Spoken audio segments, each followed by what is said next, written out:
করেনি কংগ্রেসের পাওয়ারলি আরে জিতেন্দ্র করেনি কংগ্রেসের পাওয়ারলি আরে সুদীপ কি করেনি সিপিএমের পাওয়ারলি আরে আশিস কি করেনি সিপিএমের পাওয়ারলি আরে আশিস কি করেনি সিপিএমের পাওয়ারলি আরে আশিস কি করেনি সিপিএমের পাওয়ারলি বন্দে মাতরম বন্দে মাতরম বন্দে मातरम हास्ते हाफांनि तांमं रावनो रुगै CPM कांग्रेस हायाखेबा इंडिया एलायंस नि लीडर्स रक हायनो एरें जाया सागै तंखा नै सेलेंमं फुनुबायखा 29 कृष्णपुर मंडल नि आदम माने जे भारत के जे ছোট্ট ত্রিপুরা রাজ্যের এই যে মহারাজা বীর বিক্রম কিশোর আন্তর্জাতিক বিমানবন্দর সেটা এখন আন্তর্জাতিক লেভেলের হয়েছে।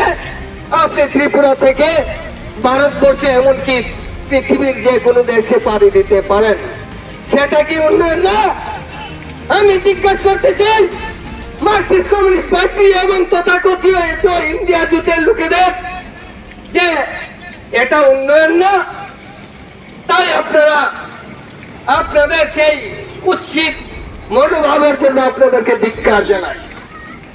এবং আগে শুনতাম যে কোনো কিছু কেন্দ্র থেকে দিল্লি থেকে আদায় করতে হলে আমরা 10 দফা 5 দফা আন্দোলন করতে হবে, দিতে হবে, নাইলে সংগ্রাম চলবে। তাই বন্ধু, আজকে ভারতীয় জনতা পার্টি সরকার এই ত্রিপুরা রাজ্যে প্রতিষ্ঠিত হওয়ার পর আমরা এইসব আন্দোলন করতে হয়নি। জনগণ এত দফা রেগার মজুরি বাড়াতে হবে, সেটা আমরা আন্দোলন করে আনতে হয়নি।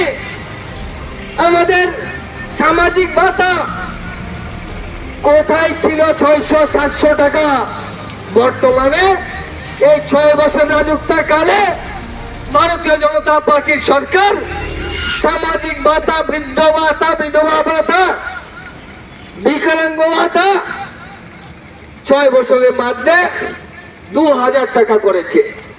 এটা হচ্ছে উন্নয়ন। সেটা দেখে আপনারা এইভাবে মানুষকে ভুল বোঝানোর আপনাদের কেন বোঝাচ্ছেন?